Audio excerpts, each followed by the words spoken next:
Welcome to a terrible football show. Hopefully you're having a phenomenal day today. It's episode 49, almost 50 episodes of this show. That's wild.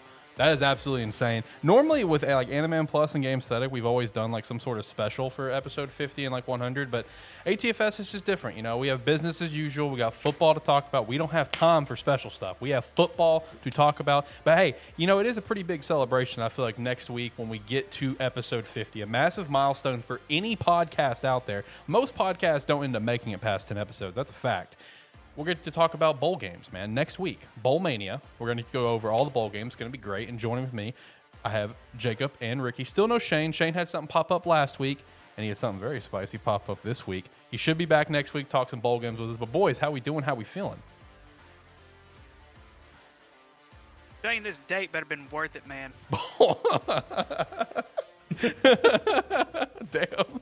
Just calling him out on it. I'm just kidding, Shane. I hope you have a good time tonight. I really do. Look forward to seeing you whenever you get to come back again. And boys, it's been a gloomy couple of days. I've been looking forward to this all day. It's just good. It's just this is my safe haven of just letting stuff out whenever it happens. Like the rapist, for example, of coming out and I'm just right out of the gates with this. Let me tell you something about the rapist, people. As much Deshaun as I have Watson, drilled him, that's who he's talking about. And it's just ironic that he plays for a team called the Browns, if you get my drift. So, so I will just put it to you much this way, guys. When the rapist does, get back on track, if he ever does get back on track, the Browns might actually be, a team to actually look out for in the near future. He does look better than Russell Wilson right now, and Russell Wilson's been playing all season.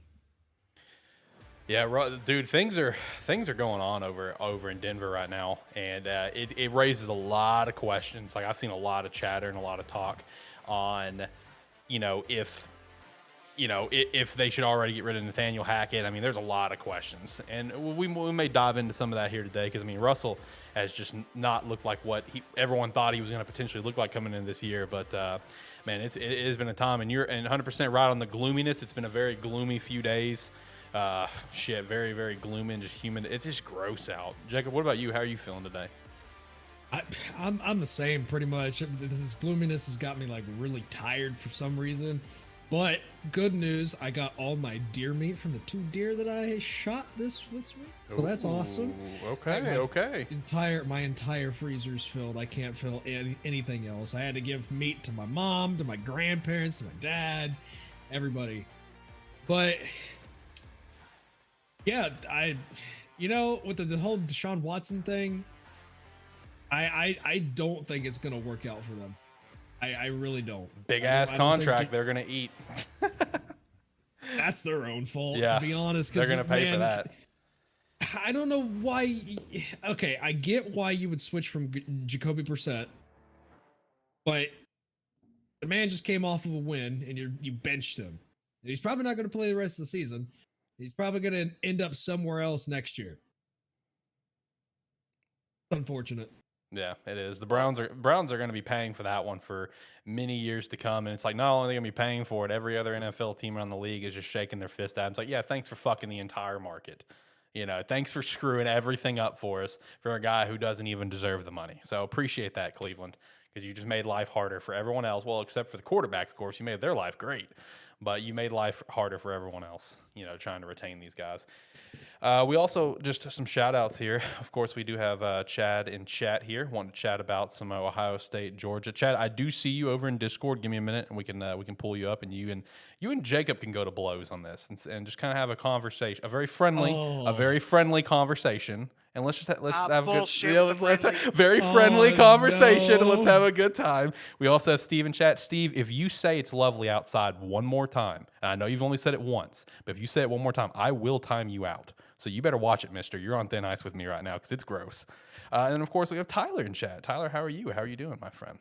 Steve also wants some deer meat, so maybe hook him up. Hey, I can send it. Amazon delivers that type of stuff. Ooh, there you go. I'm timing you out. That's it. You're done, man. Where's my thing out? Let's see. Put user in timeout. No, I'm not gonna do that to Steve.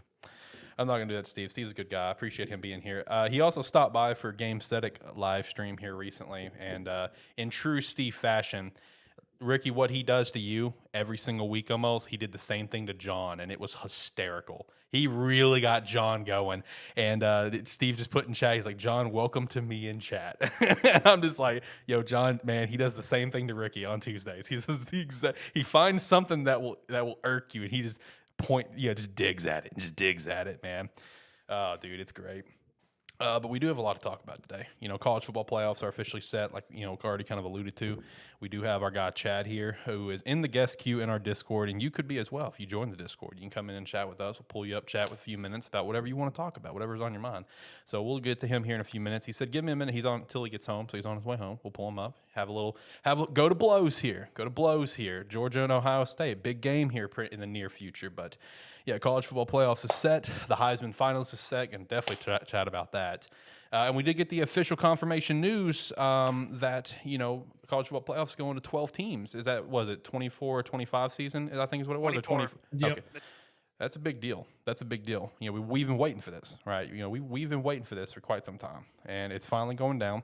And it just really raised the questions of like we looking at how teams look for the rankings like this year, just all the teams that would be making to the playoffs right now and just how much this would go. I mean, you got Washington, Penn State, USC, Kansas State, Utah, Clemson, Tennessee, Alabama, and then, of course, the 4 that we know that are currently in there, which comes down to Georgia, Michigan, TCU, and Ohio State. What a weekend of football with some upsets. Utah beating down USC. Was not close in that regard. And Kansas State getting a pretty narrow victory against a very good TCU team. And with that, I personally felt pretty good. TCU was going to stay where they were at 3. But that USC beatdown, it really opened the door for Ohio State getting back in there. How you feeling, Jacob, with Ohio State being back into the playoffs? And Tyler, we will not talk about the FIFA World Cup. Sorry. I had faith. I was on the Run Your Poll. I was the only person to pick Utah. You were. That's correct. You just have to have faith in your team. And I had faith that my step team beat the shit out of the Trojans. Yep. Utah. But didn't you say you were also a Purdue fan the other day? Yeah, he was a Purdue fan. He was a Utah fan. He was all over the place. He was just hoping for any way to get back into the playoffs. I was close though. I was close to correctly predicting every upset in the top 4. Here is where I'm going to call you out on, my friend. You didn't have the kahunas to pick Purdue to beat Michigan. I will call you out on that. Because on the Run Your Poll, I did you change picked it. Michigan. You changed it. You said on the show so Purdue. Much shit. You said on the show, I'm going to pick Purdue, and you picked Michigan. Come on, man. No, I did pick Purdue, but it was, I think it was Thursday evening, I had a real sit down, and I was looking at the Run Your Poll to see what I could do in order to try to catch up to you. And I couldn't just let that go to the way. I had to pick Michigan. Well, at least it is what it is. At least you got it for Utah. At least you got it for Utah. Hey, that is true. Purdue gave the Michigan one hell of a fight in the first half. They just did. Like any other team in the first half has. No, like that was kind of running a little close there. Even Indianapolis, the Indianapolis Colts gave the Cowboys a run in the first half. And then that fourth quarter happened. And then it was 54-19 in the end. Hey, shout out to Scoregami. First time in history to get that score. I feel bad for that. I felt so bad. Ooh. Like I felt so guilty. Like I just witnessed a murder happen. Yeah, it really was. Because I mean, that fourth quarter, just something happened. Just something happened. And Dallas was like, okay, let's just go ahead and murder these guys. Let's go ahead and just completely bury them 6 feet deep. Ooh, how about but you guys are both on top of the world with that one right now. Oh, absolutely. When do you guys play Philly? Because that's obviously your next big, really your most notable matchup. When is the next game with that one? Ricky, we cannot hear you. I think it's the last week of the season, if I'm not mistaken. Okay. Nope, it's the 24th of this month. Really? Oh, it's coming soon. Are you guys nervous about that game? No. Okay. All right. Confidence. I like it. We have a bye week this coming week anyway, so it's fine. I thought we already had our bye week. Yeah, but we have another one coming up. We play the Texans. Oh, okay. Oh, I mean, fair. That's fair. Yeah. I also saw where the Cowboys are a little concerned with the Odell Beckham thing because apparently his injury, he may not be able to come back on the field till like mid-January. So kind of holding off on potentially signing him there for the Cowboys, but I don't think he should be back this year anyway. I thought he should wait till next year anyways. yeah. What did Yeah, our receiving core is fine right now, honestly. Especially after that Colts game, they just proved that now that Michael Gallup's back in the lineup, it's productive. Right. Also, just really unfortunate, going back to it, just the timing of Odell's injury in the Super Bowl, just that kind of injury, just worst possible timing in the world. Man, let's see. Davis is theirs better than Houston.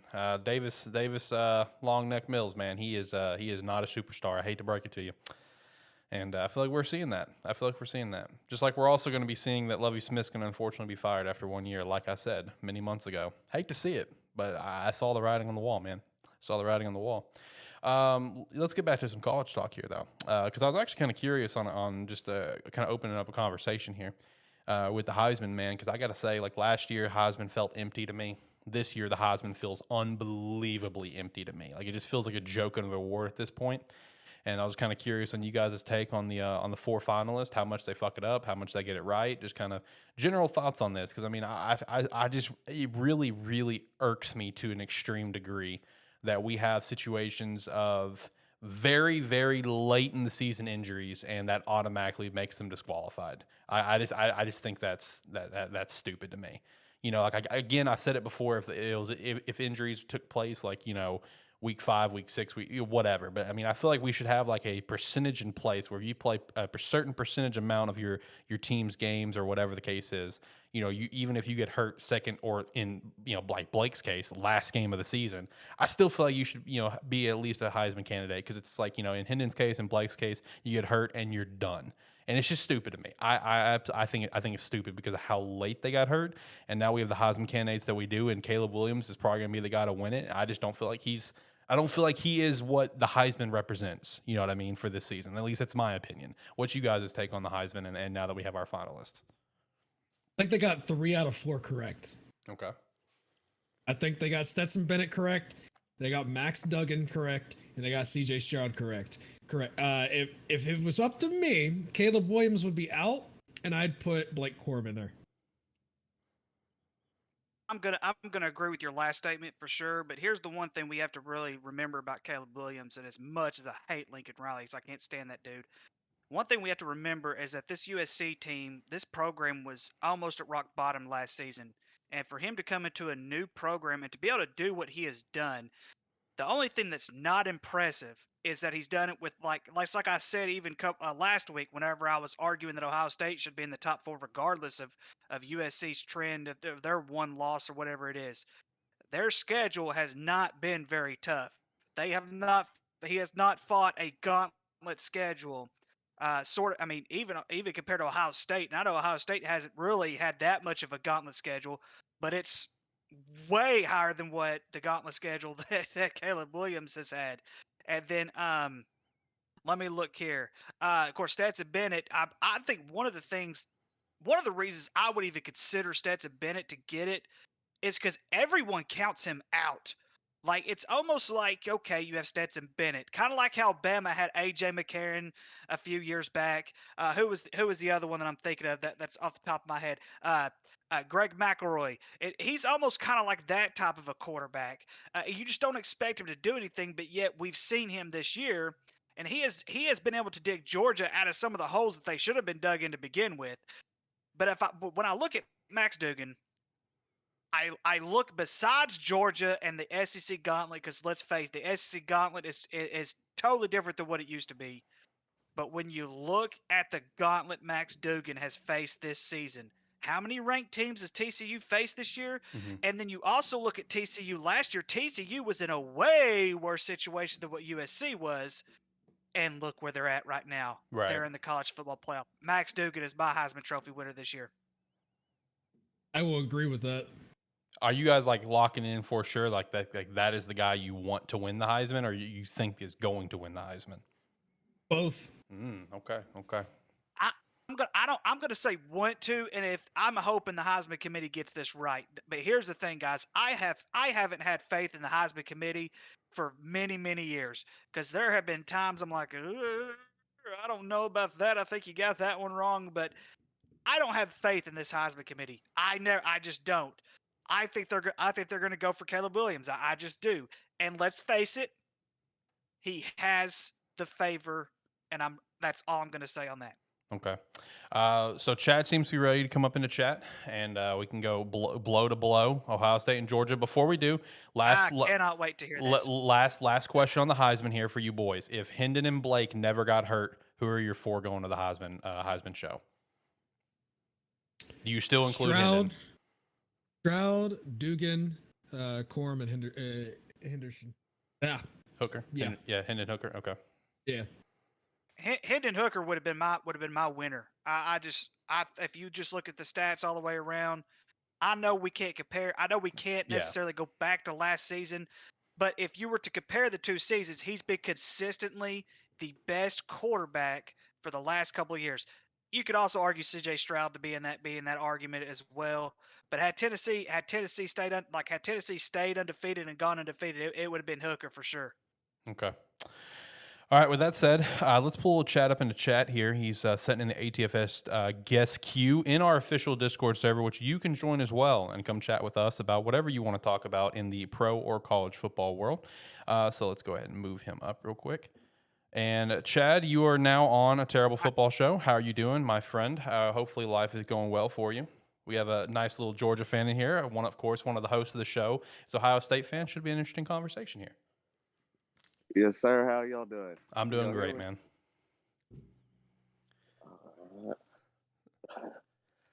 So Georgia, massive Georgia fan, of course, top of the college football, playoff rankings right now, and defending national champions, of course. And then we do have our guy Jakub here, diehard, Ohio State fan. So Chad, let's just start with you. Going into this game, how are you feeling? Are you feeling on top of the world? You feel a little nervous? How are you feeling? I mean, this is the game I wanted, to be honest with you. It's not because I think that once you get to this point, it's anybody's game, really. But I wanted to play Ohio State because all the trash talk, I got a bunch of buddies that are Ohio State fans. And it's always that what-if game, Tyler says, Tyler tells you not to lie. So what are you lying about? Well, I ain't scared. I just think it's gonna be the Tennessee game all over again. Okay. Oh, okay. I think it is. I think that they'll score some more than Tennessee probably, but I think that we're gonna be able to score when we want to, and oppose our will by the 4th quarter. We kind of take over. Okay, Chad. Let me ask you this: what is going to be the main?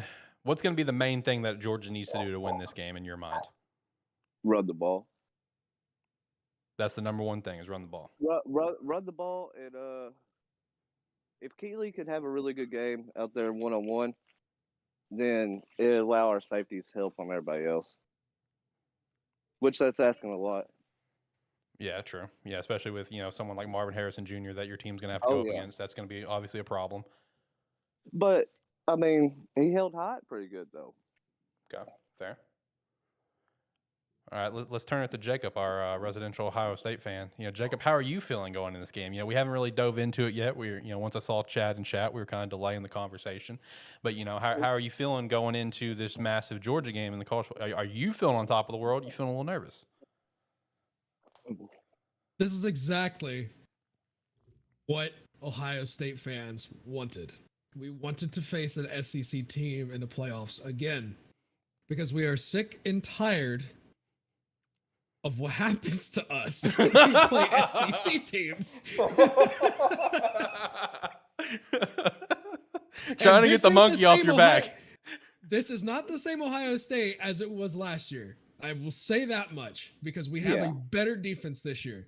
And Stetson Bennett is going to be running for his life. Okay. Our defensive line is about to squash him. Yeah, I don't know. I don't know how much you're going to be rushing. you're gonna have to guard Brock Bowers with them linebackers in Washington. Yeah, Brock Bowers is a freak of nature. That's 100% true on that front. True. Jesus The thing that- Christ. The thing that does concern me, the only thing that concerns me about this team that I can't stand about Georgia is that we've been prone to turn over the ball here this whole season. We at least fumble the ball, throw interception or something, Mhm. at least once a game, and eventually that bites you in the tail end. You know.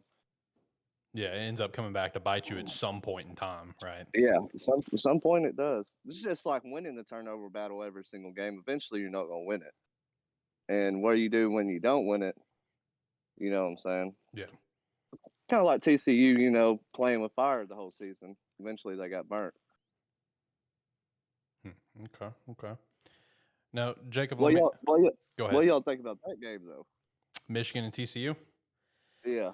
Ooh, it's gonna be a spicy one. It's gonna be a spicy one. I mean, we saw Michigan get the job done without Blake, you know, and that was, you know, that's gonna still, I think, be a contributing factor. Even if they did get it done without Blake, I think not having Blake's gonna be, I think that is gonna be something to keep an eye on there.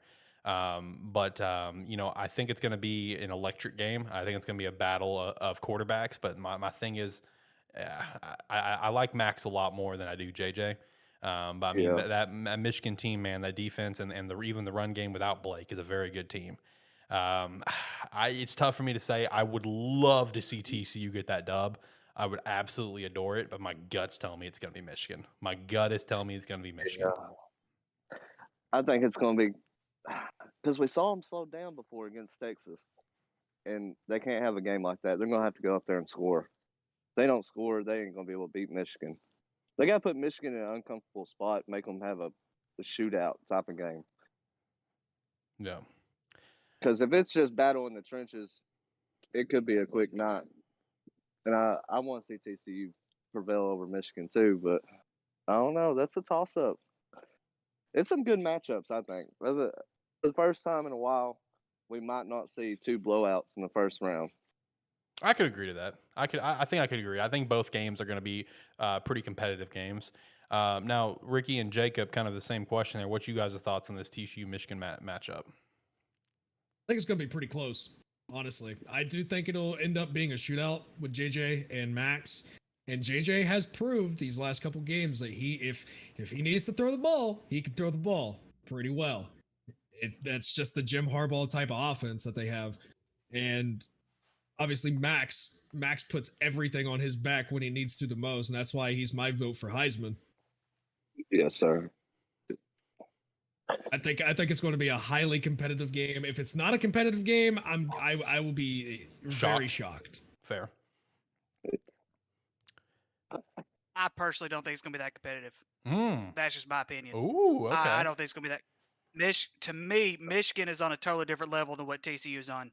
Jim Harbaugh has been able to take what he did last year, and he's been able to build on top of it more than what he has been. The more he's been able to do, even more this year than what he was able to do last year. I don't think I've ever has Michigan ever gone 13-0. Is that the first time I think they've ever gone 13-0? And you know, and with all due respect to TCU, to me, TCU does not have the experience that Michigan does when it comes to playing in big time games like this one, as well as playing in big time games, period. I understand that they ran a pretty good gauntlet there in the Big 12, but you're dealing with Big 10 now. You're not dealing with the Big 12 anymore. You're not dealing with one of the least defensive efficiency of all of college football next to the Pac-12. You're dealing with a conference that actually knows how to play defense. You're dealing with a conference that knows how to run the football. You're dealing with a conference that just knows how to power it when it matters most. And just like any other game that Michigan has had this year, it's going to be a game in the first half, and then the third or fourth quarter, eventually Michigan's probably going to run away with it. And I hope I'm wrong. I really hope I'm wrong because I really like Max Duggan. I really like this TCU team, but I really believe that Michigan's experience is really going to overpower TCU in the long run. And one thing to also note with all this is that even if that ends up happening, hey man, we got to give all the applause and the credit in the world at TCU. You know, with Sonny Dykes' first year, you know, at TCU running the program. I get it. He's had a lot of recruits in the previous regime and all. Because the previous regime was just what? It was just Gary Patterson or Peterson, wasn't it? So, Yeah, Gary yeah, Patterson. yeah. Who was there for like what, like 45 million years? So I mean, like but what Sonny has been able to come over here and do with this program. You got to give them applause. They made it as high as they did, and that's kind of a big deal. So let's go back to Ohio State and Georgia here. While we have a Georgia fan, of course, Ohio State fan here. So just overall predictions. Kind of how close do you think it's going to be, and who's going to win? Jacob, let's start with you. How do you think this game's going to go realistically? Well, it helps out a lot that we have our 3 running backs completely healthy by the time this game comes out. We'll have Travion Henderson, we'll have Meion Williams healthy. It's great. It's unfortunate that Jackson Smith and Jigba is not going to play, and he's instead just going to train for the draft. But totally respect that. I completely understand. As far as predictions go for this game, it is going to be whichever defense breaks first. Okay. I think that there's not going to be a lot of scoring in this game within the first half. It's going to be the second half where these defenses start to slow down and these offenses start ramping it up. Do I want to give a prediction now to who wins? Or do you want to set on a week? Well, I mean, obviously I'm going to say Ohio State, but I'm going to say Ohio State by 3. That Steve actually threw in the chat as well. He thinks Ohio State's going to win 30-26. That's what he threw in the chat. So Chad, kind of same question for you. Obviously, you're going to pick Georgia. We know this, but what's your kind of take on how close it's going to be, and just how Georgia's going to win this game? I think it'd be tight through about 2 quarters, and then the second half, I think we lean on them. I think we get 300 rushing yards. Dogs on top, 35-17. 35-17. Ooh, he's bringing the smoke to you, Jacob. All right, I was trying to be nice and say it was only going to be like 3 points. If it don't go, Jacob's like screw it. It's gonna be 30 now. If it don't go like that, then we're either talking about a really close game or y'all may be taking the top off on us. But I think the strength of our team is our secondary, and I think that we're built for this year. Last year we've been in trouble in the situation of playing against y'all with the wide receivers. This year I think we're more built. We saw more air raid teams this year too, and I think that's going to work out in our advantage. And Kirby's going to get them guys right. He's going to work on the secondary. We just got to get a push up there up front with Carter and whoever wants to show up, I guess. Man, it's going to really suck for you guys as soon as the bell hits for New Year's and you're going to hear Carmen, Ohio playing. Oh, man. Oh, yeah. I got to work with a couple of them. They're on my case. Oh, okay. All right. Yeah. But it's all right, But I do think the winner of that game does go on to win it all. If it's Ohio State or if it's Georgia. I respect that. I agree with that. We had Becca come by to say hello. Becca, how are you? She stopped by the other day for AniMan Plus and chat with me and Zach for a little bit. So I appreciate you stopping by to say hello for a terrible football show. I don't know if you're a football fan, but I still if you're not, I appreciate the hell of you for stopping by to say hi. We appreciate you for that. So last 2 things for you, Chad, and we'll let you carry on with your day. So Heisman, what's your thoughts on this? What's your thoughts on the Heisman? Honestly, and me and Tyler went back and forth on this. To me, I kind of the old school. It's not really just about stats. It's about being the best player on the best team and stuff like that, and kind of how you carry yourself. How, you know what I'm saying? Mm-hmm. I think it's about Heisman moments, and I feel like Caleb Williams choked at his chance of a Heisman moment. Okay. And I feel like, really, honestly, if I had to vote, I would vote Max, and then Stetson, and then Caleb. Mm-hmm. And I can't really give it to CJ. CJ was my guy the whole year. I said he was going to win it going in, but the biggest game of the year, like that is their big shot because a lot of their games wasn't really big games this year. They had the Penn State game, but that was kind of Notre Dame and Penn lowish. State. I mean, would you, Jacob, as an Ohio State fan, would you say that that'd really be it until Michigan? Yeah, Notre Dame, Penn State, and I would chalk in Maryland in there. Yeah, Maryland's a good team, but I don't think that Notre Dame had that spark this year that they normally have. You know, that they carry and everybody wants to watch them lose, or you know what I'm saying, Right. like they normally do. And it kind of sucks for y'all, and it kind of sucks for like a team like Penn State. You know, they go down there and they play an Auburn team that's trash. You know, and it's their one opportunity to be like, hey, look, we played this good team, and when they get there, the team's sorry. You know, and I think CJ just didn't really have a lot of those national, you know, big games. I think Max kind of carried it on his back, and he probably took it even in a loss. Okay. I respect that. And you know, we were already kind of chatting about the Heisman already, so we already kind of got some Jacob thoughts on that one. Now, the final thing for you, because Tyler wants me to ask this before we send you on your way here. Yeah, he wants me to ask you your thoughts on good old AR-15. He's gonna get somebody fired.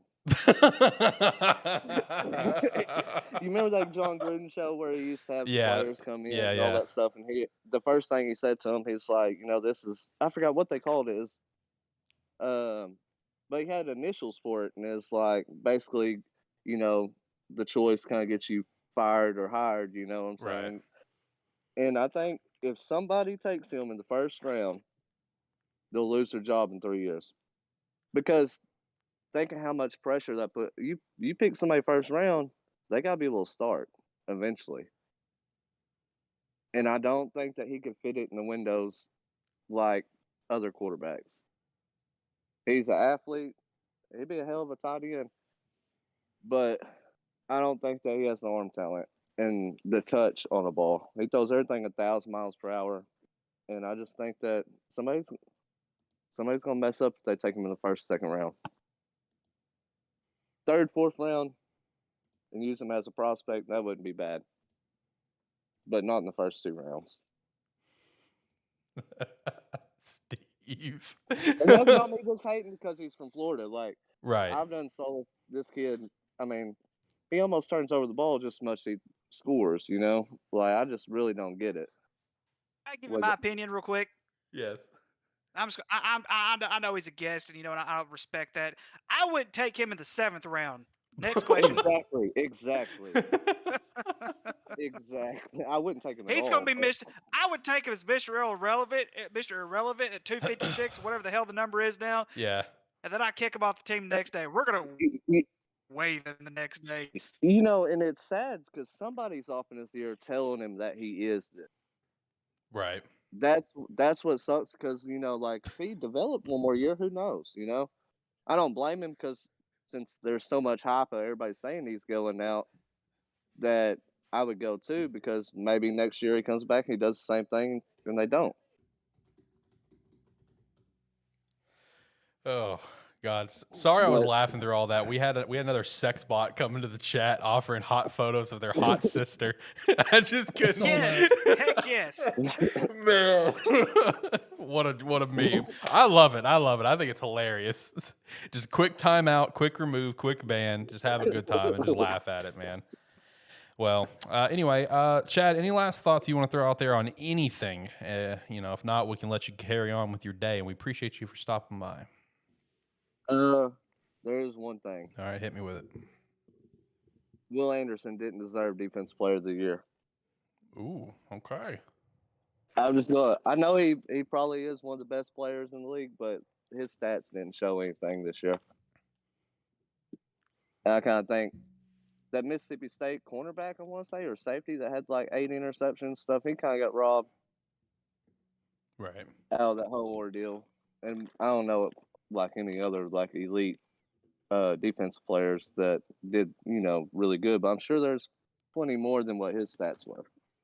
That's kind of like a shot in the face to me when I saw that. Right. Steve also wants me to tell you his prediction on Marvin Harrison Jr. going into this game. He said, I'm calling it now. Harrison Jr. is going to go off for 12 catches, 240 yards, and 3 tuds. Oof. Ain't nobody getting 200 yards. Ooh. Heard it here first. He might get 2 touchdowns, but I don't think anybody's gonna get 200 on him. Right. But we'll see. We'll see. No. All right, Becca, have a great rest of your night. I know it's late wherever you are. We appreciate you for stopping by. We'll also be live on Thursday for the Game Awards with Gamesthetic. If you want to stop by to chat with me, Zach, and my god, John, and AniMan Plus will be back live on Saturday night. So we appreciate you for stopping by. And Chad, we also appreciate you for hopping into the Discord here to chat with us. You were actually the first person all season long to hop in and chat with us. So we appreciate you for that. Discord's open for everyone. You join the Discord. Links down in the description below. All you got to do is hop in ATFS guest queue, such as Chad did here tonight. You can come in and chat with us. It'll be great. We'll talk about whatever you want to talk about, whatever's on your mind, pro or college. So, all right. Chad, I'm going to go ahead and get you out of here, man, so you can carry on with your night. I do appreciate you for stopping by, my friend. Appreciate you. Make sure to come back in here in a couple weeks or so. We'll chat about the aftermath of this game. Oh, yeah. One more thing to the Ohio man. Yes, sir. I'll come back in the chat on a later show before the game. We'll make a friendly wager. Ooh. Okay. Spicy. Right. I like it. All Okay. right. Respect. It ain't gonna be money or anything like that. We can just make a friendly wager. Okay. Yep. Oh, also, Chad, before we go, hey, if you haven't done it yet, don't forget I did post in the Discord earlier for our Bowl Mania. You can sign up and compete against us and pick all the bowl games. So if you want to do that, it's in the Discord for you to join. Free to join. All right. Appreciate it. Hey, appreciate you, man. That was a good conversation. I enjoyed that. That was not as fiery as I thought it was going to be, and I'm here for that. I'm here for fire. I'm here for friendly conversation. Both are good. Both is going to be great. Steve says, you don't want me in there. Sponsorships right out in the window and full cancel. He has told me that on numerous occasions. Because like I know this guy from work, and I've told him before, man, I told him he should come on the show because he is hysterical. He is a character. And he's just like, man, you don't want me on there. I'm going to get you canceled. I'm like, all right, you know what? Fair enough. Fair enough. But no, lots of good conversations there. It's gonna be a big weekend here in the very near future. Of course, this weekend we got no college beside the Army and Navy game takes place every year, and then the week after that, man, we're full blown into the bowl games, which is always exciting there. Still talking about some bowl games here. One thing I did want to throw out there, just because, I'm a nice guy. I like my friends, and I like for them to have a moment to relish in how their team is doing and stuff. Ricky, how are you feeling about Barry Odom, leaving Arkansas and now heading over to Las Vegas? Apparently he's getting the head coaching job from what I saw. That's news to me. I have Yep. been doing nothing. That news popped out like an hour before, within the hour before we started going live. That Barry Odom was apparently going to be getting the head coaching job at UNLV. That just tells you how busy I've been. So, we could tack on another W for Las Vegas. I get to play Hawaii every year, so I guess that'll. Whoa, be come okay, on! Damn, Bows. he turned that Nah, around. Timmy Chang's about to turn this program around. All kidding aside, I kind of knew eventually he was going to go somewhere. I think Florida Atlantic was another one that was a possible destination for him to go. Regardless of what happened this past season, you can't argue the job that he's done overall. I thought he did a great job overall over here at Arkansas. He did end up coming down on the field, which I thought he should have done from the very beginning of the season with this young defense, especially when Jalen Catalon got injured. I hate that he's not going to be around for the ride next year, because I think with KJ coming back next year, that's going to give us a little bit of benefit, considering the crappy season we had this year. I was kind of hoping that he would come back. But the one thing that I do have faith in is Hunter Yurachek. I think Hunter Yurachek should have a big say-so on who comes in for a defensive coordinator. I know that Sam Pittman's the head coach, but at the same time, Hunter Yurachek has done wonders for the University of Arkansas. I can't remember I think it was last year. I can't remember how many programs that we had in the top 25 at one point overall. It was quite a bit of them. So, who knows what's going to happen, but good luck to Barry Odom. I think he'll do well in Vegas eventually. Going to a smaller program, I think, was a good call, and they'll be able to see what kind of talent he has. We might see him in a big program in the near future. Speaking of going to big program, what's you guys' thoughts on Deion Sanders to Colorado? How are we feeling about that move? We love it, hate it, mixed about it? Love it.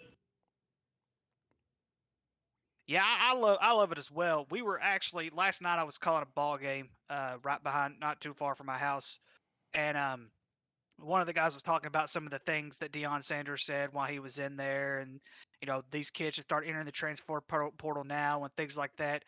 And I'm like, all he did was tell them, be prepared to come to work. If you don't want to be a part of this culture, get out. It's Yeah. that simple. He was trying to he made his message very, very loud and clear. And he already has three commitments, both of his sons and the #1 overall pick that he had that went to Jackson State. He already has Yep. 3 of those intending to transfer to Colorado. I think it's a great hire. I thought no matter where he went, he was going to be able to fit in. The fact that he's willing to take a step of faith, going from the SWAC to Colorado, where he's gonna be the underdog just about every week in his first season. I think that speaks just wonders on his character that he's gonna be willing to take. I think he's gonna do well there, and I'm gonna really, really root for Colorado in the coming years. He's got his offensive coordinator as well as of today. Sean that's- Lewis, the former head coach at Kent State. And the great thing about all this is that they kind of made a deal. His deal, I think, is like $29.5 million over so many years or whatever it is. And the athletic director goes, "We don't have the money, but I'm going to get you the money." They're all in. That just tells you he's all in on Deion. But like I said, I think Deion's going to do wonders at Colorado. At least I hope he does. I love the move, and anyone that's pissed off at Deion basically laying it out there like he did, they need to get their head out of their ass because we're looking at a 1-11 Colorado team. What the fuck do you expect? For real, what do you expect? So here is something that I will point out. Look at our country these days. Everybody gets offended about every little thing that goes on. Everybody gets offended about what's said. And look where our country is. All Deion did was doing the old school, the natural way that you're supposed to do things. He didn't sugarcoat anything. All he did was come in and tell the truth. Nobody wants to hear the truth anymore. So, just what Alex said, but he sounded, he did put it out way kinder than I would have put it out, but that's okay. Yeah, and also with the way that he put it, I mean, he wasn't saying that obviously to the entire team unless it's going to be in a situation of like, hey, it goes back to if you're not going to be prepared to work thing. But I mean, he made it very clear, like, hey, we've got certain positions locked up. I'm just letting you know that right now. Which, I mean, all those kids that are at that program, let's be real, they should have very common sense at that. Where there's no way that his son's going to stay at Jackson State. He only went there because of Deion. There's no way that the former #1 recruit in the country is going to stay at Jackson State. He only went there for Deion. That's just all common sense, people. And not to mention, he also had a 4-star recruit wide receiver go to Jackson State again for Deion. It makes sense. I mean, I think what he's going to be able to do in the transfer portal and just general recruiting and stuff, and with how weak the Pac-12 is mostly, and especially with USC kind of going out the door, Colorado is going to be a threat in the Pac-12. Give it a couple years or so. I think we're going to definitely see a turnaround from 1-11. I'm not going to sit here and hammer it. They're a bowl team. They could be. They very well could at least be a bowl team. But I mean, they're going to be a threat here in the next few years, and I can't wait for it. I'm excited for it. I'm happy. I'm happy for Deion, man. Because this whole thing with him getting into coaching and stuff, like it's never been about the money. Because most of his salary at Jackson State, he donated back to Jackson State anyway for better facilities. He didn't really take a lot of money out of Jackson State, he really didn't. I mean, why would he? He's an NFL Hall of Famer. He's prime time. Doing the commentating that he did with NFL Network and stuff as an analyst and stuff. This guy's fine on money. It was never about the money. It was about trying to prove that he's a good college coach. He's a good coach. Because, I mean, really, the thing is that I love about Deion, and this is how he was as a player, obviously, and this is how he has been a coach, is that when this man gets a chip on his shoulder, it never, ever, ever goes away. And the big chip was Florida State told him no. That's the big chip. And here's something else that speaks volume. He's going to owe Jackson State $300,000, and I'm sure he's got that well covered. And not only that, he probably doesn't even need the money to begin with. He probably makes enough money with those Aflac commercials. That's true. That's true. I agree to that 100%. But no, I'm pumped for it, man. I'm pumped for this move. I've seen a lot of, in terms of another move that happened, I've seen a lot of people be pretty upset about the move with the Louisville head coach to Cincy. Are you guys kind of in that same boat where it's just like that's just a garbage move? Like how you guys feeling on that one? I think it's kind of funny that they play each other in a bowl game this year. They do, don't they? I just realized that. Do. Yeah, they do. I just Yes, they realized that. do. Yes, they do. I think it's a good, it's regardless of who they hired, it was going to be very hard to fill Luke Fickell's shoes. He's a damn good coach, and he's going to succeed wherever he ends up going. I mean, he did go to Wisconsin, but in the future, wherever he goes, he'll succeed. I think it's a good hire. The best hire? No. Is it the worst hire? No. Okay. I respect that.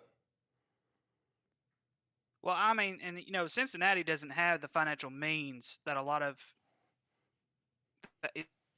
they don't have the financial means that big time schools actually have. So the fact is, I'm kind of with Jacob on it. It's not the best, but it's obviously not the worst. I mean, they could have called it Bobby Petrino. I mean, I'm sure he would have taken the job in a heartbeat. He's just chilling.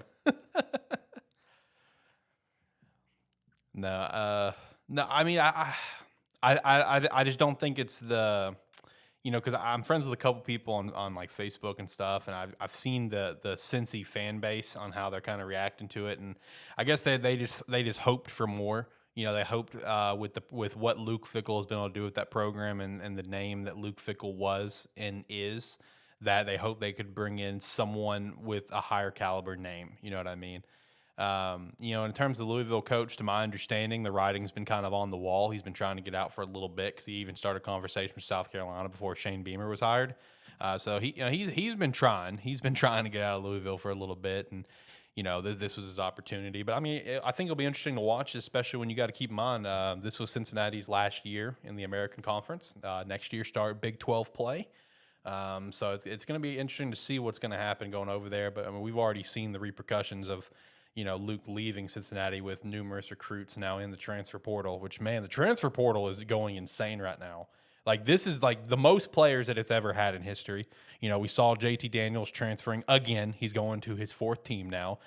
We saw the guy who, I don't remember who replaced who in USC, but Salvis, we're seeing him transfer now. He just transferred to Pitt, and now he's on the road again.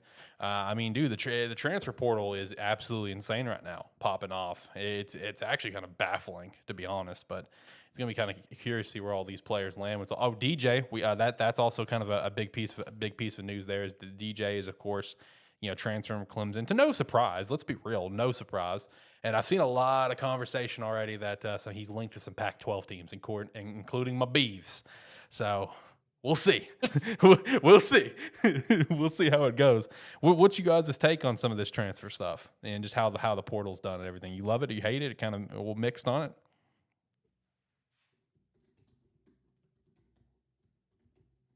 You start, Ricky. Oh, okay. I'll go ahead and start. So, let me end. I know we're kind of picking up with the transfer portal, but I believe one of the reasons why you saw Louisville, him getting out of Louisville, regardless of how terrible their basketball team is, Kentucky is a basketball state, and we're starting to see that a little bit. Of course, Bob Stoops is still sticking around, with the University of Kentucky and everything like that. But he just, he's been welcomed into the University of Kentucky, things like that, whole 9 yards. But Kentucky is a basketball state. They always have been. With this transfer portal, I think there's need to be a little bit of guidelines to it, because You think it's too free? I don't know. Are they still doing the whole you got to sit out a year No, bull crap? no, no. I know they took it No. off the table at one point. So I mean, and that's just the thing. I understand that you want to go somewhere where you have the chance to play. I'm going to give you the example of someone. Alex, you may know who I'm talking about. Jacob, I'm not sure. There used to be a quarterback down here in Arkansas who was a big time high school recruit Yep. by the name of Kyle Frazier. And Kyle Frazier ended up going to Auburn, playing. I believe he played under Gus 1 year, and then of course I'm trying to think of who the guy before Gus was. He actually won a national championship. Can't remember the guy's name. Who cares? So anyway, he didn't do so well at Auburn. He didn't really fit into Auburn. And I think he realized that very, very quickly. So whenever he transferred, he didn't go to another Division I school. He ended up going to a Division II school at Ouachita Baptist University, and actually led Ouachita Baptist to win I think it was their first conference championship in forever. And they had a solid team. Didn't I think they made it to the second round of playoffs before they got beat. Yada yada yada. Some of these guys who are quote unquote transferring to their next destination or whatever it is, I think it gets to a certain point where, are you really going to go pro? Are you really trying to find a program that you think they're going to be able to get you to become pro? Because let's face it, there are some players that they go to certain systems, they don't necessarily fit in that with that certain coach. They don't necessarily fit in that certain system, and I understand that. But this is where the academics come into play, and this is why there's some degree that I disagree with the NIL, and it's all because we've kind of taken that academic spot away. The reason you go to college, people, is not so you go into professional sports. That's fine. But there's that commercial that it's only like what 2-3% of athletes actually get to go to pro and have a pro career. So it's almost on a certain basis of, why are you going to college now? Are you going to college so that way you can become a professional athlete? Are you going to go to college so that way you can actually learn something, have a profession in something? So, because I mean, let's just face it, not everybody goes pro. You've got to have some kind of backfill where you're going to be able to go to a career. It doesn't matter if it's a teacher, a doctor, whatever the heck it is that you might do, even though I do suggest that you go be a doctor. Teachers don't make shit. But in the whole regard of the run is, I think the transfer portal needs to be a more guided sort of, and I know the NCAA has screwed up everything, but there needs to be some kind of guideline to say, okay, like, for example, JT Daniels is going to his fourth team. I think once you have one chance in the transfer portal, and that next destination, you cannot transfer anymore for the rest of your college career. Because let's just face it, it's become a new sort of like an NFL free agency It type has, thing. yeah. We're dealing with amateur athletes, people. And I did see where there is apparently a limit, at least I guess now there is, where it's like you get one transfer and then you can get a second transfer if it's a grad transfer specifically. Which at least in Right. that case they're graduates. That's great. They did what they went to college for, so they're going to be hopefully good for future success if being a pro had to, athlete doesn't work out. and I think But they had to further. I think they had to further their education though. yeah. So there is at least guidelines now. It was their guidelines maybe a year or two ago when we saw JT transfer, now his fourth time. Maybe not. Maybe the guidelines are a thing now. But also Jacob threw into chat here in the Discord server. These are the programs with the most portal entries from yesterday and today. Louisiana Tech with 18, Colorado State with 17, Texas A&M with 16, Arkansas with 15, Kent State with 14, Oklahoma State with 13, Oregon with 13, Maryland 12, Virginia Tech 12, Washington State 12, Alabama with 11, which we have seen a lot of people coming out with Alabama, including one of their best tackles. One of their best tackles is transferring, who hasn't let up a sack in a shit ton of games. So that's going to be an interesting one to watch where he goes. And then Jackson State with 11, which, that one makes sense. You're seeing the repercussions of Deion leaving. But, I mean, it is like a free agency. It really is. It's like a free agency now. It's honestly kind of wild. But you'll see some pull out, though. I think some of them will end up staying. Yeah. Man, it's insane. It's an insane time for college football. 12-team playoff on the horizon. Teams hopping divisions to a new conference where they definitely don't need to be. Looking at you, USC. And then just all the free agency with the portal. Man, it's an insane time for college football. Heisman Trophy's worthless. Man, what a time. What a time to be alive. All right. Hey, let's hop over to some pro, though. Let's hop over to some pro. So one of the biggest headlines, actually, there are two of the biggest headlines to come out so far, these past few days. Is number one, I would definitely say Baker Mayfield, being released from Carolina, and now he's been picked up by the Rams. Rams have claimed him off waivers, and they were the only team to claim him off waivers. And then the other thing, which I thought was very, very spicy, was even though they are, I think, on top of their division right now, and they're poised to win the division, and they're got a coach of the year there and everything, and offensive player of the year. Titans fired their GM, right after AJ Brown torched them, absolutely torched them. And you kind of go back a little bit, and now we're kind of learning that when it came to that AJ Brown trade, that was 100% on the GM. Mike Vrabel did not want that to happen and wanted, I mean, who would, right? And wanted to get the deal done, and the GM just didn't do it, made the trade, and now the GM gets fired immediately after. They just get absolutely smoked. Then of course we got some news in San Fran as well. Jimmy G out for the year. That's 2 quarterbacks down. But hey, Brock Purdy, he's working for him. They didn't put in a waiver claim for Baker. A lot of people thought they would. I disagreed completely. I didn't see Baker going to I didn't see San Fran making that move. I really thought they were gonna rock with Brock Purdy with how he played. But man, it's some interesting times right now in the NFL. Bears are poised for the 2nd overall pick at the moment, so that's actually kind of exciting with a couple things got lined up. But boys, what's your thoughts on some of these headlines? Whatever, let's start with you, Jacob. What's your thoughts on any of these headlines that I named out? Which one do you want to give your thoughts on first? It's not surprising that Baker got picked up by the Rams, but I am one of those people who were shocked that San Fran didn't try to at least go for him. They had they could have too. They could have. Yeah, and it would have been an easy steal for them. Honestly, I think Baker would have rather have went to the 49ers anyways than.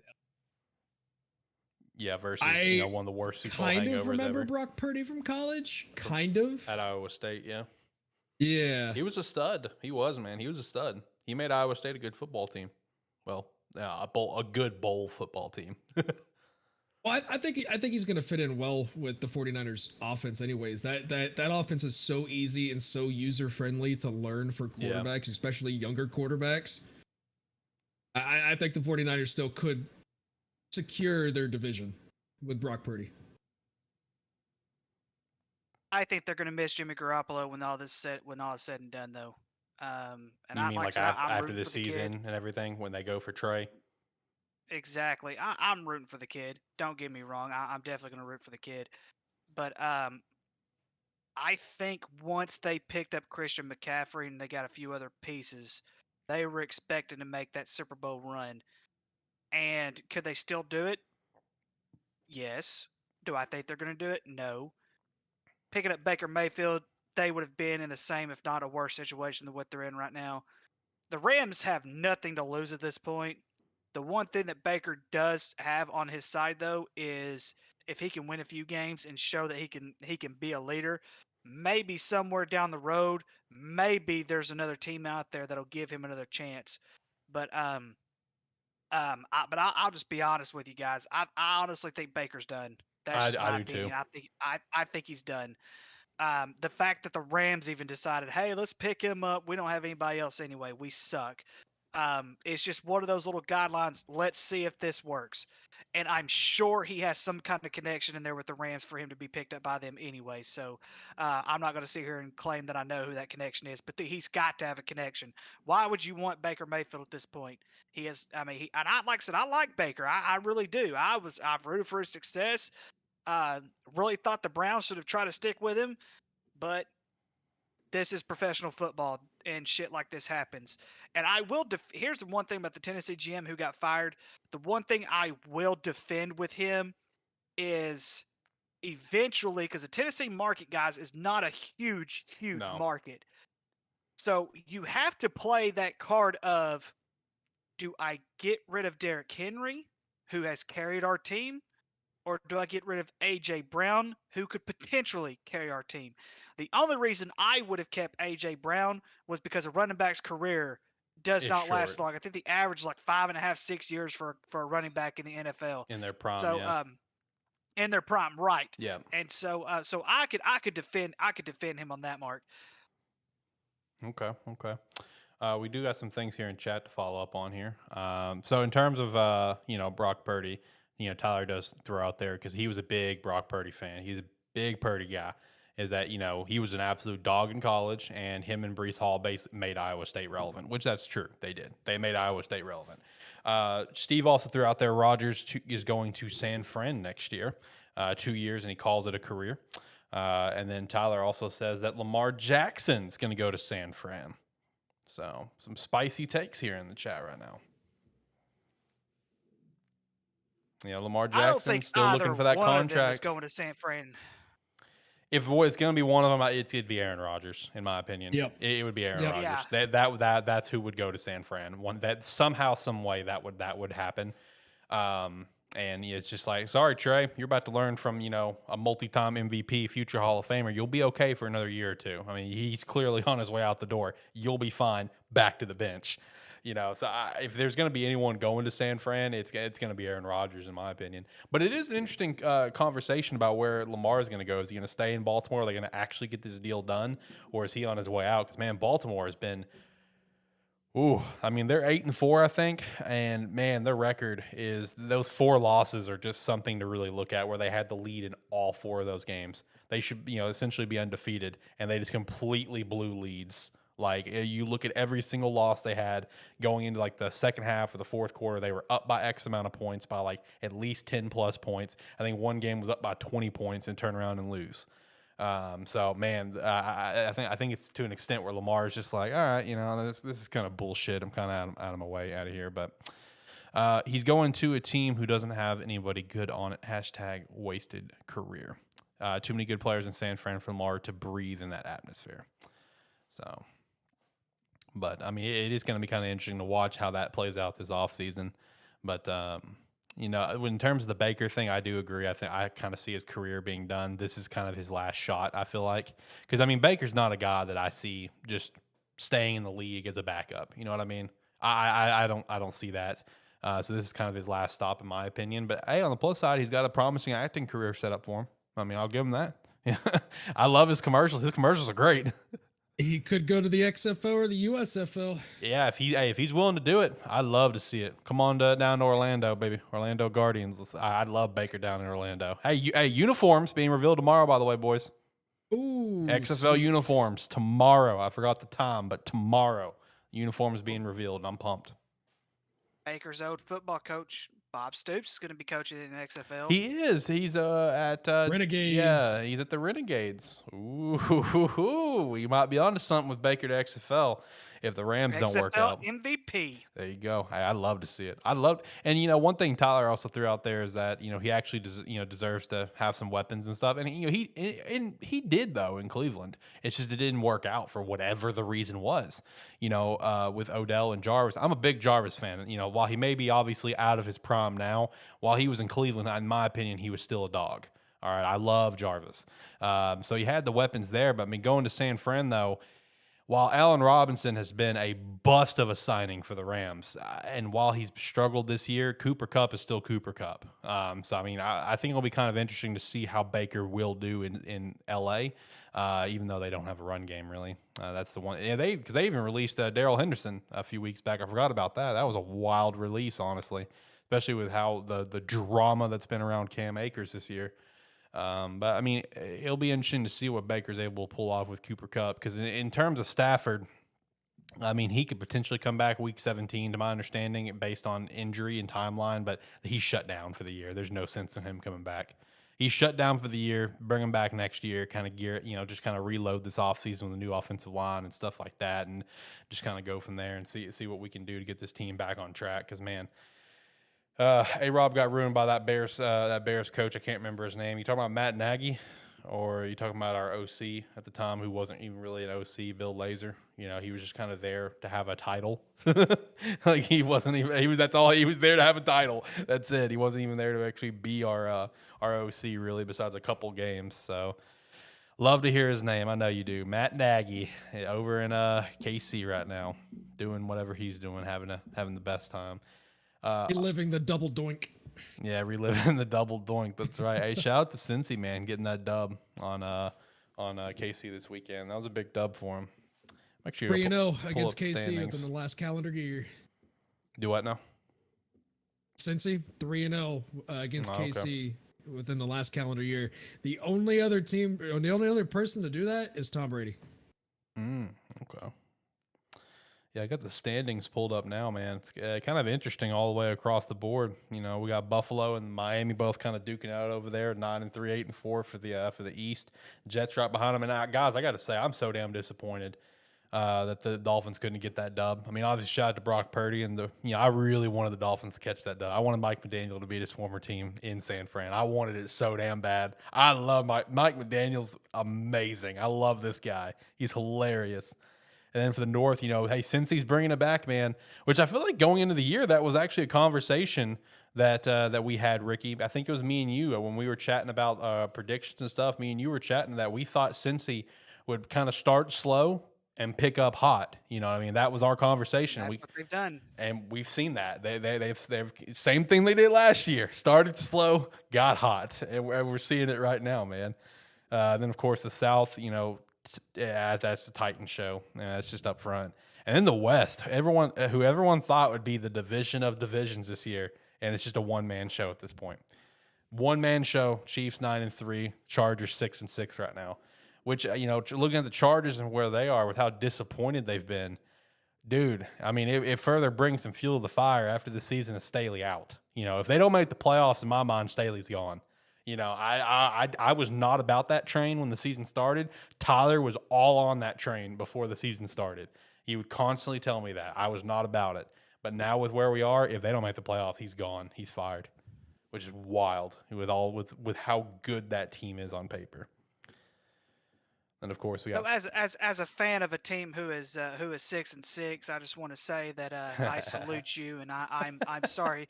I am sorry for your pain, the Chargers' pain of this high expectations. I had high expectations for them too, and you know, just like my team, you know, they're gonna go 6-7, just like you know the Chargers are gonna be 6-7 after this week. So I'm sorry, people. Yeah, unfortunate. Then we got Philly 11-1, Dallas 9-3. You boys are feeling good about that one. Then Vikings 10-2, and I still don't feel like enough people's talking about the Vikings. I really, really don't. I don't feel like there's enough chatter about the Vikings. But hey, the Lions second place in the division though, 5-7. Let's get it. Brand new Lions, baby. I love it. So I think one thing that really did not pick up the Vikings talks is when the Dallas Cowboys went in and beat the ever-living shit out of them. True. Yeah, kind of. Yeah, I think the Vikings are overrated. I really think they're overrated this year. You think they're going to be eliminated immediately? Round one in true Vikings fashion? Yep. Okay. Hey, before you move on, how about them two teams that are already eliminated from the playoffs? So I know. Houston and Chicago. Hey, man, you know, we're gearing up for the second overall pick. We got $125 million to spend in free agency. You know, even though we suck right now, it's not a bad time to be a Bears fan if you guys want to hop on over with me. You know, let's just hang out, man, have a good time. There's some stuff coming. I'm feeling pretty all right, honestly. I really am. Like, we suck, but the thing is, like, this is exactly hitting my expectations for this season. You know what I mean? This is exactly hitting my expectations for the team's record. And honestly, if we're going to be realistic, the team is exceeding my expectations in terms of play and what I expected out of them. Okay? Like, we may be 3-10, but play on the field is better than what I expected. All right. So, I mean, it's a good time to be a Bears fan. They let 2 or 3 slip away. They let 2 or 3 leads slip away pretty good there toward the end. And so, but yeah, like you said, the $125 million. But I'm telling you, Alex, don't do it. If it's any kind of pattern with the Chicago management from the GM up all the way to the owner, I don't know if that 125 is going to be spent well. I mean, y'all look at this. The Browns did spend $50 million on a quarterback. Hey, the first signing that gets announced from us next year will make or break how I'm going to feel towards everything else. Whatever the first one is, that will set the bar. Coming in as backup, Baker Mayfield. What the fuck? I mean, it wouldn't be the first time that's happened to me. I mean, I'll never forget when we drafted Mitchell Trubisky. I'm in a hotel room down in good old shitty Sippy, and you know we trade up one fucking pick with San Fran. They fleeced the fuck out of us. And I was sitting here thinking that we were going to go for like Jamal Adams. You know what I mean? That's how I was feeling. You know, because I didn't think we were going to go for a quarterback just simply because, you know, we signed a guy. Granted, I don't like the signing, but based on kind of the drafting patterns of Ryan Pace, he's Ryan Pace, while fired, yes, dude was a beast on days 2 and 3 for the most part. He was very good on those days. So I didn't feel like we're getting a quarterback. It's just like, you know, Bears select a quarterback, Mitchell Trubisky. I said, what the fuck? And I threw my phone across the room and hit the wall, knocked my battery out and all that shit. I was so pissed.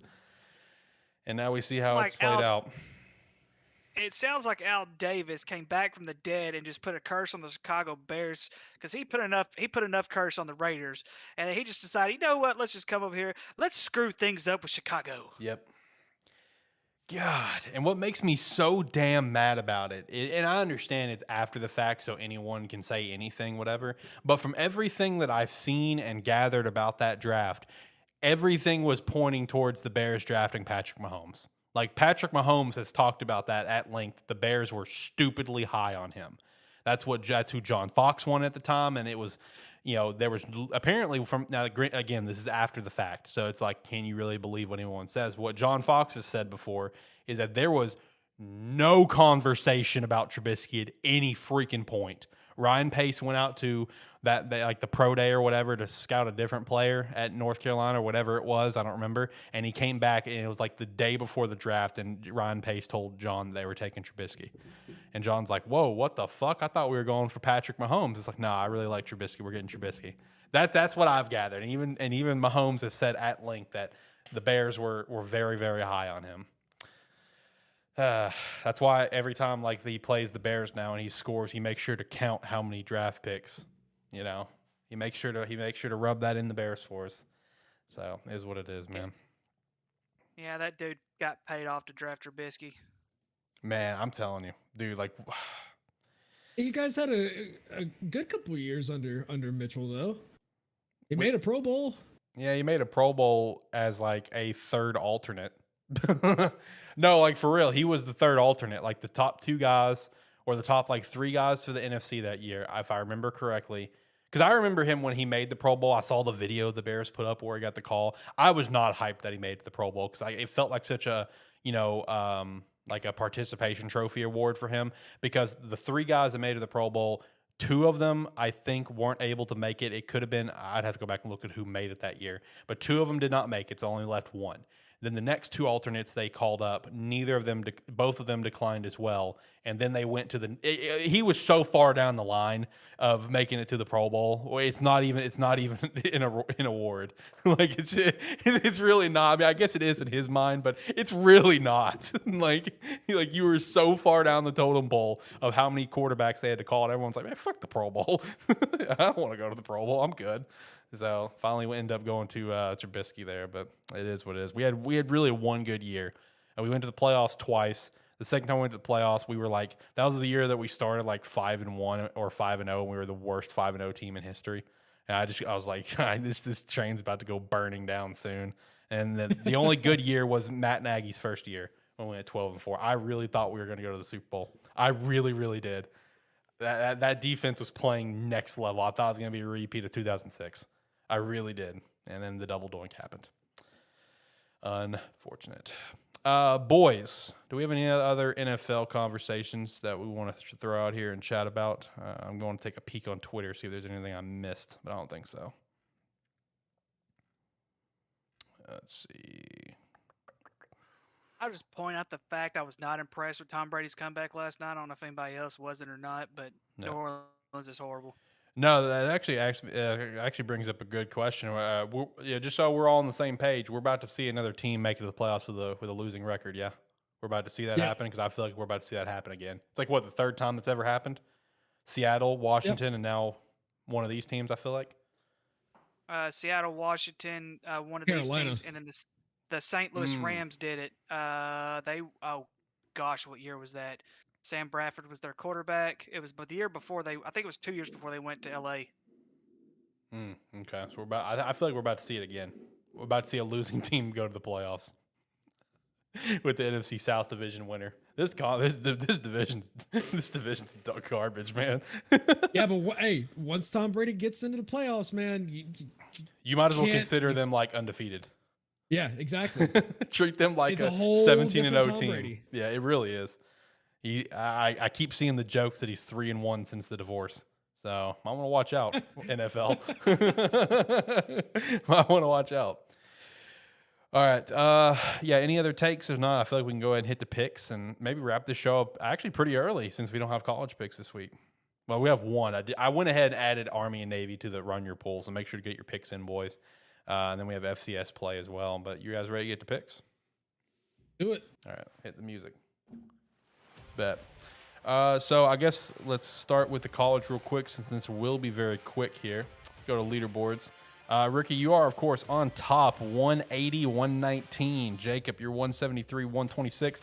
I have no idea if bowl games are going to be added to this. Tyler says they will, because that's how he found the website last year. I have no idea. We'll see. So if not, sorry, Jacob, this is the end of the road for you, potentially. And then Shane at third with 167 and 132, and I'm right behind him at 166, 133. And Steve at 160, 139. Brady just had a rough time, 144, 155. Like I said, I went ahead and threw the game on here just because, you know, I like a good rivalry game. But who do you guys got for, you know, good old trying to actually get to the game. It's not giving me the option to pick it. But, yeah, who do you guys got for Army and Navy? I got Navy. Actually, Navy started off the year very, very slow, but we have seen major improvement with Navy, and we've seen Army slip just a little bit. I'm going to go with Navy as well. So I do, in fact, I have it selected where Army and Navy should appear, but it's not. If it ends up not appearing and just counts as all as an L, I should be able to go in and change it to your correct pick. And that goes for everyone in the pool. I apologize. It's being weird right now. I'm going Navy as well, though. The main reason I look at these teams, Navy did catch that dub on UCF, and Navy played very close with Notre Dame and played it pretty close with Cincy as well, while Army has not been able to say the same. So I'm liking Navy in this game quite a bit. Let's hit FCS playoffs. Let me hop over to the server for that. So predictions, where we are on things right now. I'm 12-4, Shane 6-6, Jacob 6-6, Ricky 9-7. And let me actually pull up the FCS playoffs. I haven't done that yet, and I gotta pull it up real quick.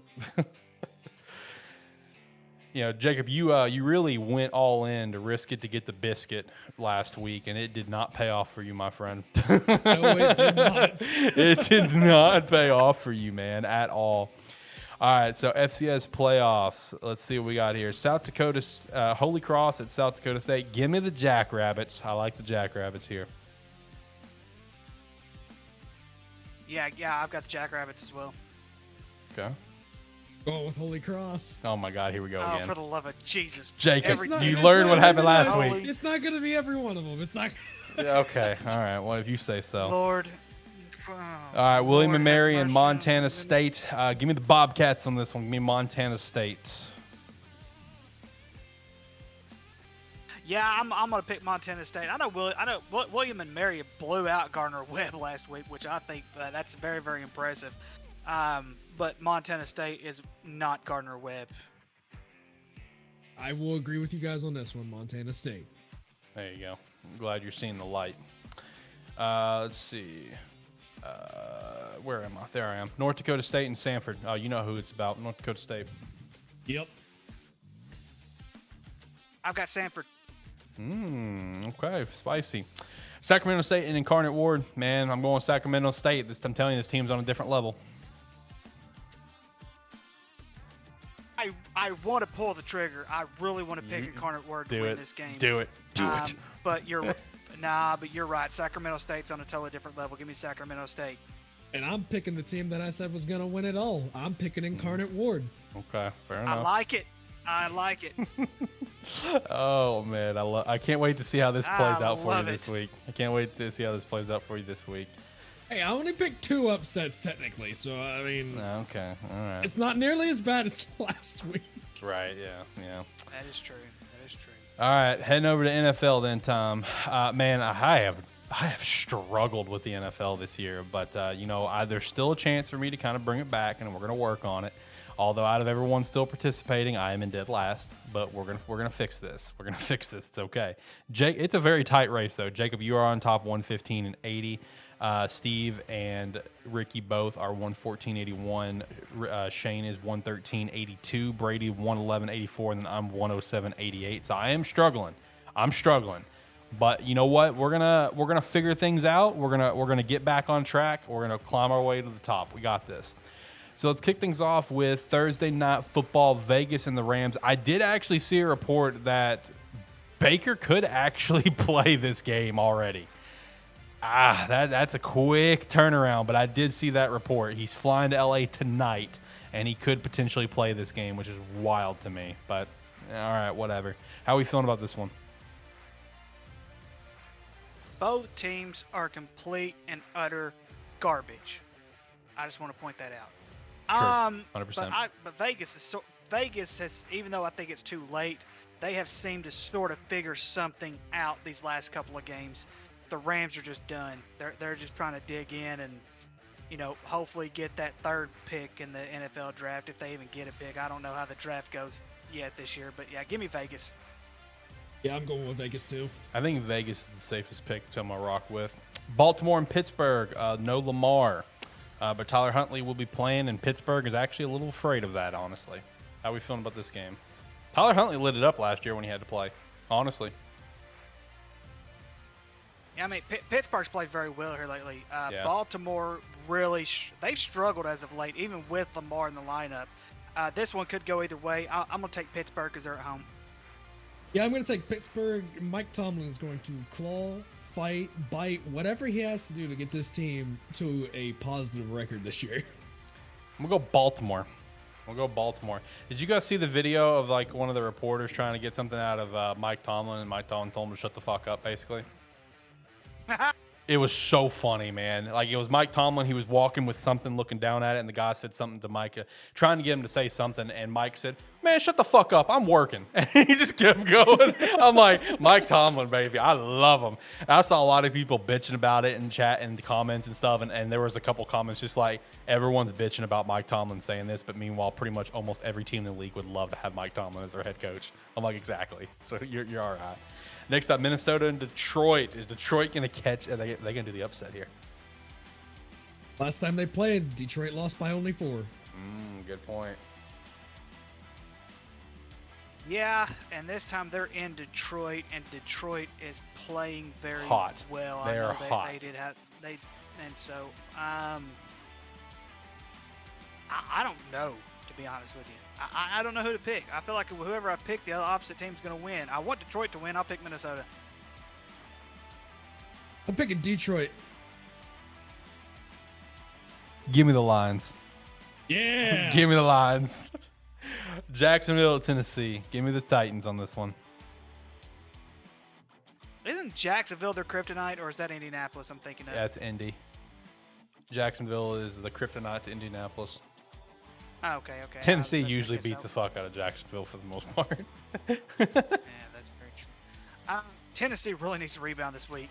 If they don't, that means they're going to be 7-6, and that's not necessarily great on any level. But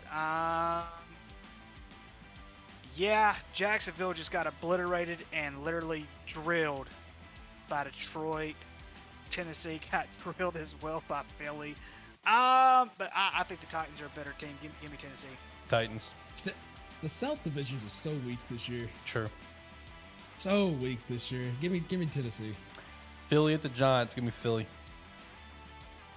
Yeah, Philly. Giants are not going to win this game. If this was last week, I would pick the Giants, but the Giants are starting to slip. Give me Philly. Next up, Jets and Buffalo. Give me Buffalo. I want to pull the trigger here because this is one of those games that Buffalo should not lose. And one of the things that we talked about, especially at the beginning of the year, is we talked about games that Buffalo should not lose, but they end up losing anyway. The Jets have slipped, though. Give me Buffalo. Buffalo's played some close games here recently. Real close games. I really want to. Give me the Jets. I like it. Okay. Also, we did have a question in chat from Becca. She ended up coming back, but I don't really know the question exactly because that was a couple of weeks ago. I guess preference on teams. I'm not sure, but she says, "Okay, question for everyone: Fighting Irish or Navy?" Navy is playing this weekend's Army, so I'm not 100% sure on the question. So I do apologize, Beck, on that, but I'm not 100% sure what you're asking because they did play. I mean, Fighting Irish and Navy, they played each other, and Notre Dame did catch that dub barely. Notre Dame, Navy fought very well. Beck, are you a Notre Dame fan? Because I saw you also mentioned Notre Dame earlier on in the show. But yeah, I don't really know the question you're asking. I would say Fighting Irish in that case between the two of them, unless they're not set for a bowl game. I mean, does Navy play bowl games? Dumb question, but do they play bowl games? They do if they qualify. Okay, are they on a bowl schedule? Who's Notre Dame playing in the bowls? Am I missing something here? Navy only has 4 wins this year. They're not bowl eligible. Oh, that's true. That's true. Oh, who do you like Notre Dame more? is- Who do you like? She is an Irish fan. Okay, question makes more sense. Yeah, give me Notre Dame over those two. Although, Yeah, absolutely. Becca, I'm so sorry. I know you're new to the channel, and I appreciate you so much for stopping by the shows, but I do think Notre Dame is overrated as shit. I'm so sorry. I'm just being very transparent. I'm being very honest, telling it how I feel, but I do think they are very overrated. But I think they're on the right path. With Marcus Freeman and how they've turned this program around this year from the disastrous start, I think Notre Dame, I think they're going to prove me wrong in the overrated category here soon, but we'll see. Back to NFL predictions here. Cleveland and Cincinnati. Give me Cincy. They have gotten hot at the right time, and I'm here for it. Yeah, give me Cincinnati. I'm going to take them as well. Been 5 years in a row, except for last year, that this series is usually split with the away team winning. Last year, Cleveland won both games. Not happening this year. Taking Cincy. Houston and Dallas. Yeah. Bye week. Move on. I hope they don't give me another heart attack. Oh, KC at Denver. KC, move on. Yep. Yeah. Easy. Yeah. Tampa Bay at San Fran, though. Is Brock Purdy going to do it? Is he going to pull it off? Is this team going to get it done? Or is it going to be Tom Brady being Tom Brady? Brock Purdy is not better than Tom Brady. Tampa Bay is winning this one. The only thing, though, is that they don't score very much. Tampa Bay does not score. San Francisco knows how to score. Tampa Bay does have a very, very good defense, but so does San Francisco. So it's going to come down to, well, who can score more out of the defense, and shit, give me Tampa Bay. Steve says the Texans are going to get the dub. Dak's throwing 3 picks. Who said that? Steve, your best friend.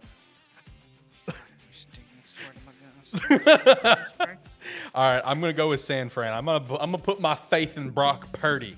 Mr. Irrelevant is going to get this dub against the former 6th-round draft pick, Tom Brady. Next up, Carolina at Seattle. Give me Seattle and Geno Smith. He's been playing white hot recently, and I love it. Yeah, give me Seattle. Same reasons. I thought Seattle. Yeah, they're 1-2 in the last 3 games. I know, but Geno's still playing well, though. He's got more TDs into the past couple games than Russell's got like all year. The comparison between those two is all over Twitter every day. All right, you convinced me, Seattle. There you go. Geno Smith, comeback player of the year, Steve says. I could jump on that bandwagon. There's a couple players that are worthy of that, and that is one that I could jump onto. Next up, Miami and the Chargers. Give me the Dolphins here. They're going to bounce back after that loss, and I love it. Like I said earlier, LA, I'm a fan of a 6-6 team who's about to be 6-7, and unfortunately, you're going to be 6-7 through 13 games as well. Give me Miami. Yep. But this is the type of game, though, that the Chargers aren't supposed to win, but they will win. I'm taking LA. And then a crappy Monday Night Football game. New England and Arizona. Becca, I respect that pick. We've all been very high on the Chargers. We all like the Chargers here. I respect that pick. This is a toss-up. New England's only favored by 1. Yeah, but it's tough. Arizona, Both teams have struggled. Arizona just sucks. I'm going to go with New England because I want to continue to stay true that I think Cliff Kingsbury is going to get fired, even though he just signed an extension. I mean, it would keep the NFC East a little more interesting. I'm sorry, the AFC, yeah. A little bit more interesting. Yeah, I'll take the Patriots. Love it. Yeah, I will have to agree with you guys. Okay, love it. All right, so that does actually wrap it up for our picks. Wrapping up early. Let's go. Before, I guess the last thing in terms of predictions, I'll leave the music on for this just because I like the music. Steve was wanting to know our Super Bowl prediction at this point and a dark horse winner. He's busting out some information. Let's see what we wrote down weeks ago. I'm kind of curious. I don't remember, honestly. Oh, weeks ago. I'm still sticking with what I said. I said Buffalo's going to beat the Cowboys. I hate to say that, but yes, but I said Buffalo's going to beat the Cowboys in the Super Bowl. Okay. I'm still going to stick with that. I know Philly is pretty good, but let's just face it. Philly has faced a very, very weak schedule this year, and so I'm just yeah. Alex, you See, sticking with your prediction? What was mine? Buffalo and Philly. And Philly winning it. Buffalo and Philly. Philly winning it. Yes, I'm sticking with that prediction, but I will also throw in terms. I'm not going to call them like a true dark horse because they're very much in the thick of things. But I'm going to say for AFC representative, it's going to be Buffalo or KC still. I know it seems like a basic answer, but this KC team is a team that still knows how to get hot at the right time. They still know how to flip the switch, as we've seen them do for like 4 years. So Buffalo, Philly winning it all. I like this Philly team a lot. KC being the other team that I think could be that potential dark horse. And you know what? I'll jerk you guys off a little bit. Dallas is going to be another dark horse team for me. There you go. I said it. I got Dallas potentially going to the Super Bowl. I never thought that would happen. Shane has the Bengals versus the Eagles, with the Eagles winning. Okay. I am definitely changing mine because I have the Titans versus the Eagles. Oh no. I am definitely changing my AFC answer to the Bengals at this point, just because of how mirrored they are compared to last year. Right. Steve also throws out for his dark horse Miami. I respect that. I'm gonna add that to my dark horse. That's my number. That's my true dark horse. Is Miami, because Chiefs you kind of expect it. Dallas at this point you kind of expect it. I'm a side with Steve on that one. Miami is a true dark horse. As far as my dark horses go, true one that I would think is Tampa Bay. And the one that could happen that I could see, and it would be crazy, is Detroit. Oh my! Put that on your board. All right, Ricky. What about you? Let's hear it. Oh, Ricky already said said his. Ricky already said his. I'm sorry. You said you were sticking with yours. My fault. My bad. I'm sticking with mine, but I didn't say my dark horse. Okay. My dark horse teams. I'm at a loss for words. It's brand new lines, baby. Jacob, my man. I love it. I love that. I want you to understand something. Here's my reasoning. Let me give you my reasoning first, okay? Yes, they play the Vikings this week, but other than that, their final 3 games should be wins for them. In the final 4 games: Jets, Panthers, Bears, Packers. So, they can make the playoffs, and if they make the playoffs, yes. I guarantee you they will at least make it past the first round. Jacob, I want to explain something to you, my friend. The Detroit Lions are the Vanderbilt Commodores of the NFL. It's not gonna happen, man. Which makes sense of why I'm rooting for them. Happen. Exactly. Like I rooted for my Vanderbilt Commodores. I mean, I get that. I wholeheartedly get that, and I applaud that. I really do. If the Detroit Lions get past the first round, I will find somehow, some way, I will find an Ohio State jersey, and I will wear it for every episode in college football next season. Woo! That's how confident I am. Put that on the board. Put that on the board. Put that on. You can put it on the board. You can write it down. You can take a picture, and if it does happen, Alex can replay this moment. I love it. It's not gonna happen, man. I love it. Something's gonna go wrong in Detroit. Just watch it all start to go the Lions' way, Ricky. You're gonna be sweating bullets. Listen. I'll be sweating quite a bit. They are only 2 games out from making it in as a wild card. They are the top team right now outside of the playoff contention, and it's Washington sitting at 8. The NFC East is going to end up smacking each other around. True. Washington's going to lose some more. And outside of this week, I think Detroit's going to win out. They could win out completely. If Detroit wins this weekend's game against the Vikings, book it. Put it on the board for me. Lions will go to the playoffs. I mean, you can You can book go ahead and write I'm it not down saying- now that I said if the Lions beat the Vikings this weekend, I'm predicting the Lions are making the playoffs. You can go ahead and put that on the board for me. Let's get it. And I'm all you about the can- and Lions you right can- now. Hey, and you know what? If you want to go ahead and find me an Ohio State jersey somewhere, you know, by all means, try to find me an Ohio State jersey somewhere. We can start with that, and you can flirt with that idea.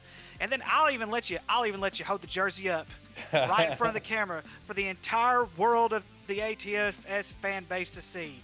Hey, The jersey that I'm going to wear next year, if the Detroit Lions not only make the playoffs, But win the first make it round. past the first round of the playoffs. Oh, so you don't want me to tell you who I would get for you? What do you want me to tell you? Just tell me. Oh, is it who I think it is? Troy Smith. I knew it.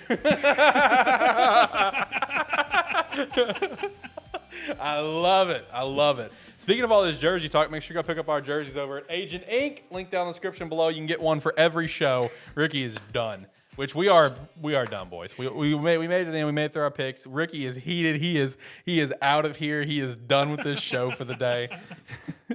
Yep, he's gone. All right. Yeah, Ricky's gone. That was his line. He said, all right, I'm out. I'm done. No more. Oh man, that was great. Thank you for that. I hope this happens now. I'm gonna hope for it every single night. Every single night. I'm gonna be hoping for this. Oh man. No, I mean we have reached the end of the show though. So hopefully Ricky has a wonderful rest of his evening with his family. And yeah, I can't think of anything else. You got anything else to throw out there? No, that's pretty much it. We've hit everything. So I'm gonna hit our actual outro music. And like I said just now, make sure to hit up some jerseys: ATFS jersey, AniMan Plus jersey, SparkE3 jersey, Gamesthetic jersey, all at Agent Inc. Link down in the description below. We'd really appreciate that support. I love Agent Inc. Man, these guys are awesome. Such a nice community that we're in. You know, I'm in their Discord. I see it all the time. Great community. I love being part of Agent Inc., being partnered with them with these awesome jerseys. Make sure to also get some Rogue Energy. Use our referral link down below. You can use promo code SparkE3 to get 10% off. But even if you don't want to use our promo code, because maybe there's a 20% going on right now, that's fine. That's cool. I get it. Still use our referral link. Our referral link helps us more than the promo code, if we're going to be completely honest. It really does. It really does. All right, Steve. See you at the Game Awards. Thank you. I'm looking forward to hoping you're going to be stopping by for the Game Awards on Thursday. If you're listening to this right now, Gamesthetic will be live on Thursday. What is that, the 8th? Yes, Thursday the 8th for the Game Awards, really for the first time ever. First time ever we've done the Game Awards, because the first year we weren't even Gamesthetic then, and there was a whole situation that I did live stream it from my personal Twitch at the time, along with Zach, who wasn't even part of the show yet. And then last year we just flat out didn't do it because I was sick and could not talk. My voice was gone, and John also got sick where he couldn't talk. So we left Zach out high and dry, and we couldn't do it. But all signs point that the show's happening. Gamesthetic on Thursday, and then AniMan Plus, which started its live shows, will be live on Saturday, and Gamesthetic Placers doing a little swap-a-roo this week. And next week, they'll both be back to their respective schedules off Thursdays and Saturday. And I'm looking forward here in a couple weeks. You know, don't have much football this weekend outside of pro. Going to be some good pro ball, though. That's the main thing. But then the week after that, baby, we got bowl time, which, you know, we have our Bowl Mania. You can join for free. It's down in the description. Join the Discord. You can come chat with us just like Steve did. Not Steve. Just like Chad did. You know, come chat with us about whatever you want to talk about. Chad will be back here soon to go to blow with you, depending on how that game plays out. That's gonna be spicy. The song is ending, so I'm trying to prolong this just a little bit. All right, song kicked back up. Good. But yeah, I think that's it. I think that's all the main points. So I think with all that said, we can actually really wrap up the show now. So let me get my finger ready to hit intro here. All right, here we go. All right, ready, Jacob? You ready? Let's do it. All right, let's do it. With all that said, thank you so much for listening to A Terrible Football Show. Nailed it. Maybe I can nail the end. There we go.